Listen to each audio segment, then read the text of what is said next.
Les meilleurs alliés du président Alassane Ouattara, ce sont ses opposants. En 2010, il y avait un président sortant qui s'appelait Laurent Gbagbo, qui avait été élu en 2000 dans des conditions, comme lui-même l'avait qualifié, de calamiteuses, mais qui avait réussi à avoir un ancrage. Il a pris un peu du PDCI, un peu du RDR, et ainsi de suite. Il avait formé LMP, la majorité présidentielle. Face à cette réalité, l'opposition savait très bien que si elle n'avait pas une stratégie cohérente, il était clair qu'il ne pouvait pas gagner.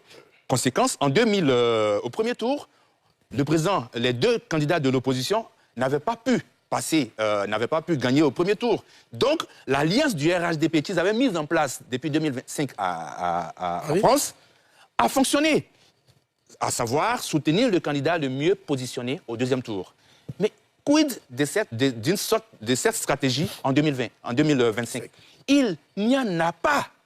Il n'y en a pas. Voilà, il est clair que le PDC et le PPACI n'auront certainement pas de candidat comme on le pressent, puisque j'ai cité ici la décision de 2020, excluant donc le président Laurent Gbagbo et le Premier ministre Guillaume Soro sur la base de ce qu'ils ne sont pas des électeurs.